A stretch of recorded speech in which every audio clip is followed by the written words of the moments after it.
नारद सुनहु तुमा सोई हम कर बिना आनु कछु बचनु न मृषा हजार। नारद जी हित की बात कर रहे हैं। नारद हम तो तेरा परम हित करने की सोच रहे हैं। बोलो जय श्री राम। जाओ नारद, मैंने तुझे बहुत सुंदर बना दिया। भगवान ने सुंदर की जगह नारद जी को बंदर बना दिया था। बोलो शंकर भगवान की। और बंदर बना करके नारद जी को भेज दिया और नारद जी से कह दिया कि जा नारद, मैंने तुझे बहुत सुंदर बना दिया। नारद जी गए। तब तक वहां सारे राजकुमार भी आ गए थे। नारद जी भी एक सिंहासन पर जाकर के बैठ गया। वो विश्व मोहिनी आई, एक एक करके सारे राजकुमारों को फैल करती गई। शिवजी ने देखा कि नारद गया हुआ है विवाह करने के लिए, तो शिवजी ने अपने 2 गणों को भेज दिया। तो गणों ने क्या किया कि ब्राह्मण का रूप धारण कर लिया और नारद जी के पीछे आगे चलने लगे, एक आगे एक पीछे। और नारद की बहुत प्रशंसा करते हैं। नारद जी तो बहुत सुंदर लगणो, गजब को आदमी, ऐसा लग रहा है कि तेरा ही ब्याह होगा, सब फीके हो जाएंगे तेरे सामने। ऐसी नारद जी की प्रशंसा कर रहे हैं। नारद जी भी वही सोच रहा है कि हम तो गजब आदमी लग रहे हैं भैया, लग रहा आज हमारा ही ब्याह होगा। और जैसे ही वहां गए विश्व मोहिनी एक एक करके सबको फैल किया। और जैसे ही नारद के पास आई विश्व मोहिनी, तो विश्व मोहिनी ने कहा यू बांदर का खाना है मेरे व्यू माया। यहां तो सुंदर राजकुमारों को बुलाया था, यू बांदर का खाना है। तो नारद जी के गले में माला डालनी तो दूर रही, नारद जी को देखा तक नहीं। इधर खड़े भगवान नारायण थे, तब तक अचानक उसको भगवान नारायण दिख गए। विश्व मोहिनी दौड़ करके गई और नारायण के गले में ही बरमाला डाली। भगवान ने भी पानी ग्रहण किया और चल पड़े अपने वैकुंठ के लिए। इतने में किसी ने कह दिया नारद जी शादी तो तुम्हारी बाद में होगी, पहले अपनी शकल तो देखो। तब नारद जी ने दर्पण में अपनी शकल देखी तो क्या दिखाई पड़ा कि सुंदर की जगह बंदर बना हुआ। जैसे ही अपने आप को देखा, ओहो हम तो बंदर बने हैं, सबसे बड़े बंदर तो हम ही हैं दुनिया के। नारद जी को क्रोध आ गया, भयंकर क्रोध। जो शिवजी के गण नारद जी की प्रशंसा कर रहे थे, सबसे पहले नारद जी ने उन्हीं को ही श्राप दे दिया। नारद बोले मैं तुम्हें श्राप देता हूं, तुम मेरा मजाक उड़ा रहे थे। क्या श्राप? बोले होई निशाचर जाहि तुम कपटे पापी दो, हंसे हमें सोले फल बहुरे हंसे मुनि को। दुष्ट पागल, मैं तुम दोनों को श्राप देता हूं कि तुम मेरे ऊपर हंस रहे थे। मैं तुम्हें श्राप देता हूं कि हो ही निशाचर जाहि तुम, जाओ तुम दोनों निशाचर बन जाओ, राक्षस बन जाओ। और अब मैं उस भगवान को भी श्राप दूंगा। देहों श्राप की मारे हो जाई, जगत मोहि उपहास कराही। आज ये नारद या मर जाएगा या आज उस भगवान को भी श्राप देगा जिसने मुझे बंदर बनाया है। और तुरंत चल पड़ा नारद, गुस्से में गया होगा भगवान के पास। और भगवान भी विश्व मोहिनी के साथ खड़ा मिल गया, हाथ से हाथ रख करके। अब नारद जी और गुस्से में, नारद जी को भयंकर क्रोध। नारद जी बोला ओहो खड़ा है मेरे सामने जिसको मैं ब्याह करने के लिए, जिससे मैं ब्याह करना चाहता था, उसके साथ ये नारायण खड़ा है। पहले तो भगवान को गालियां बकी नारद जी, इतनी गाली। भगवान परम स्वतंत्र न सिर पर कोई, भाव्यो मने करो तुम होई। है मेरे भगवान, तुम अपने आप को स्वतंत्र मानते हो, जो चाहे वो कर देते हो, पर आज तुम स्वतंत्र नहीं है। आज ये नारद तुम्हें सबक सिखाएगा। मैं जानता हूं तू कितना बड़ा कपटी है।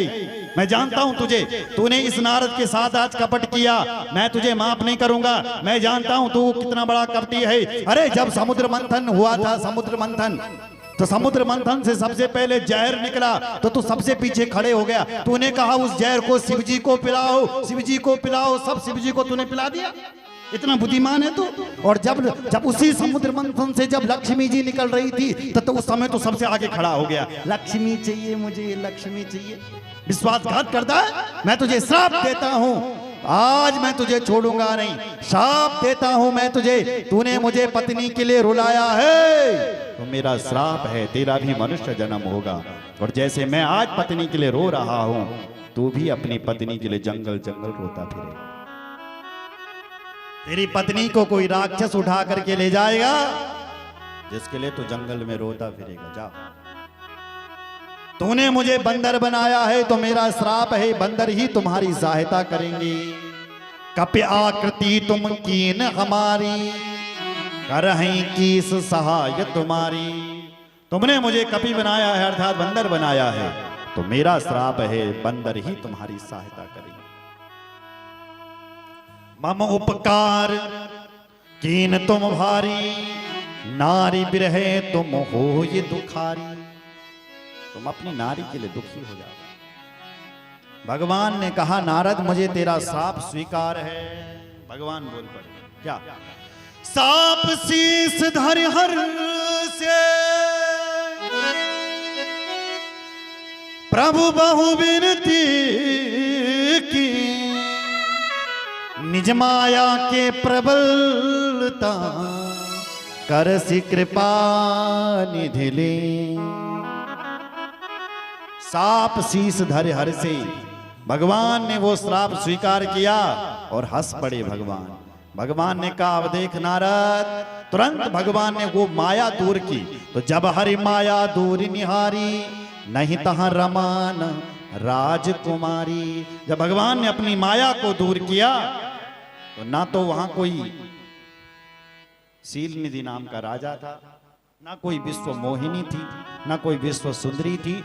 केवल नारद स्वप्न देख रहा था, स्वप्न। और स्वप्न में ही भगवान को खरी खोटी सुना रहा था भगवान के सामने। सब माया थी। माया का अर्थ क्या? मां मने नहीं, या मने जो नहीं है वही माया है। जैसे आप बिस्तर पर सो रखे, आप चले गए जंगल में मिल गए आपको हाथी। अब हाथी को देख करके तुम भागे, ओहो खा लेगा, पकड़ लेगा मुझे, दबोच लेगा। तुम भागे भागे भागे, इतने में हाथी सामने आ गया और जैसे ही तुम्हें दबोचने वाला ऐसे ही चीख पड़े, चीखते ही आंख खुल गए। जैसे जब आंखें खुली तो हंसी आने लगी। क्यों? ना तो जंगल था, ना तो हाथी था, केवल अपने बेड पर सो रहा था और स्वप्न देख रहा था। ऐसे ही मोह निशाचर सोवनिहारा, देखत स्वप्न अनेक प्रकारा। नारद जी भी स्वप्न देख रहा है, कुछ भी नहीं है, माया है और भगवान को शाप दे। भगवान बोले नारद देख लिया तूने, माया दूर हो गई। नारद तू कह रहा था कि मैंने काम को जीत लिया है, पर हे नारद तूने काम को नहीं जीता। मैं कहता हूं तूने नहीं जीता है काम को। मैंने तेरी परीक्षा ली, तेरे सामने विश्व सुंदरी प्रकट कर दी है, पर तू उस विश्व सुंदरी से विवाह करने के लिए तैयार हो गया है। तू तो कह रहा था कि मेरे सामने बड़ी बड़ी सुंदरी आ गई स्वर्ग की, मैंने उन सबको जीत लिया। मेरी दृष्टि से तूने नहीं जीता है नारद। तू कह रहा था कि मैंने क्रोध को भी जीत लिया, मैं शिवजी से आगे बढ़ गया हूं, शिवजी ने क्रोध को नहीं जीता। तू मेरे भगवान से आगे बढ़ना चाह रहा था, इसलिए मैंने तेरी परीक्षा ली कि मेरे शिवजी से आगे कैसे बढ़ सकता है। तो मैंने तेरी परीक्षा ली, पर हे नारद तू तो इतना बड़ा क्रोधी निकला कि तूने तो अपने भगवान को ही श्राप दे दिया। तूने तो अपने भगवान को भी नहीं छोड़ा। तू कह रहा था कि मैंने क्रोध को जीत लिया, वो तो इतना बड़ा क्रोधी है कि तूने मुझे ही श्राप दे दिया। इसलिए नारद, ना तूने काम को जीता है, ना ही तूने क्रोध को जीता है, सब झूठा है। नारद जी चरणों में गिर गया, बोलने लगा हे महाराज मुझे क्षमा करे, मेरा श्राप मिथ्या हो जाए। मृषा हो मम साप कृपाला, हे मेरे भगवान मेरा श्राप झूठा हो जाए, ऐसा हो जाए कि मैंने श्राप ही नहीं दिया। तो भगवान चुटकी से बोले मम इच्छा कह दीन दयाला। भगवान ने कहा हे नारद तूने जो कुछ भी किया है मेरी इच्छा से किया है। बोले महाराज मेरे को बहुत दुख हो रहा है, क्या करूं मैं? मेरे हृदय को विश्राम कैसे मिलेगा? बोले विश्राम तब मिलेगा जिस शिव जी का तो अपराध करके आया है, उस शिव जी का नाम रख। शिव जी से आगे बढ़ने की कोशिश कर रहा था, शिव जी को नीचा दिखा रहा था। अब शिव जी का ही नाम जप, शिव नाम जप, तब तेरे मन को शांति मिल सकती है। जपऊं जाय शंकर सतनामा, नामा होय हृदय तुरंत विश्रामा, तुरंत विश्राम, तुरंत विश्राम। जपा हो जाए शंकर सतनामा, शिव जी का नाम रटो, तब क्या होगा? बोले तुम्हारे हृदय को विश्राम हो जाएगा। इसलिए जाओ। नारद जी चले गया, शिव शिव नाम रटने लगा। नारायण ने स्वयं कह दिया, भाई मेरा नाम मत रट, नारायण मत रट, शिव शिव रट ले, इससे तेरा भला होगा, इससे तेरा शिव जी का अपराध जो तूने किया है इससे तो दूर होगा। तब शिव जी का नाम रटते रटते नारद जी शिव जी के पास गया, महादेव से क्षमा मांगा। बोलो शंकर भगवान की जय। आगे श्री सूत जी महाराज सृष्टि खंड में प्रवेश कर रहे हैं, कह रहे हैं कि हे ऋषियों, आगे ब्रह्मा जी ने सृष्टि करी, भगवान ने शिव जी ने आदेश दिया कि तुम सृष्टि करो। तो सबसे पहले ब्रह्मा जी ने सनकादिक ऋषियों को प्रकट किया। सनकाद्या सुतामी ही मानसा ब्रह्म संहिता, महावैराग्य संपन्ना अभवन पंच सुव्रता।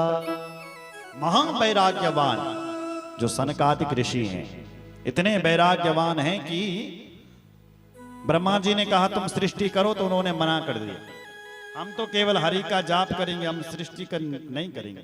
तो उसी समय भगवान शिव त्रिमूर्ति के रूप में प्रकट हो गए। बोले त्रिमूर्ति भगवान की जय। हर हर महादेव। फिर ब्रह्मा जी ने अपने आप सृष्टि कर दी। तब अब की बार ब्रह्मा जी ने पुनः 10 ऋषियों को प्रकट किया। ये ऋषियों मरीचिम चनेत्राभ्याम हृदयात् भृगुमे वचा शिरसो अंगिराव्यानात् पुलहा पुनि सत्तमा। फिर ब्रह्मा जी ने सृष्टि करी ऋषियों, अपने हृदय से भृगु ऋषि को जन्म दिया, अपने सिर से अंगिरा ऋषि को जन्म दिया, व्यान वायु से पुलह ऋषि को जन्म दिया, उदान वायु से पुलस्त्य ऋषि को जन्म दिया, समान वायु से वशिष्ठ को, अपान वायु से कृतु ऋषि को, अपने कानों से अत्रि ऋषि को जन्म दे दिया। ऐसे कह करके 10 ऋषियों को नारद जी ने जन्म दिया। उसके बाद ब्रह्मा जी ने अपनी छाया से कर्दम ऋषि को जन्म दिया, अपने छाती से धर्म को जन्म दिया, और ब्रह्मा जी की जो पीठ थी इससे अधर्म को जन्म दिया। इसलिए ब्रह्मा जी ने धर्म को आगे से जन्म दिया, छाती से। धर्म का जन्म छाती से हुआ है और अधर्म का जन्म पीठ से हुआ है। तो जब कोई हमारे सामने होता है तो हमें उसका धर्म दिखाई देता है, तो जब कोई हमारे पीठ पीछे होता है तो हमें उसका अधर्म दिखाई देता है। बोलो जय श्री राम। इस प्रकार से मनु और शत्रुपा को पुनः जन्म दिया। उन्होंने संसार की सृष्टि की। समस्त देवता, मनुष्य, राक्षस सब मनु और शत्रुपा की संतानें हैं, इसलिए हम मनु सब कहलाए गए। समस्त देवता महादेव की पूजा करते हैं। ऋषियों, महादेव की पूजा करनी तो दूर, अगर महादेव की पूजा तुमने करते हुए देख भी ली, मात्र देख ली, तो देखने मात्र से ही पुण्य मिलता है। देखने मात्र से शिव जी के मंदिर में दीपक जलाने से कितना पुण्य मिलता है, ये भी हम कल सुनेंगे। शिव जी के मंदिर की पूजा देखी जाए उससे कितना पुण्य मिलता है, ये भी हम कल सुनेंगे। मां सती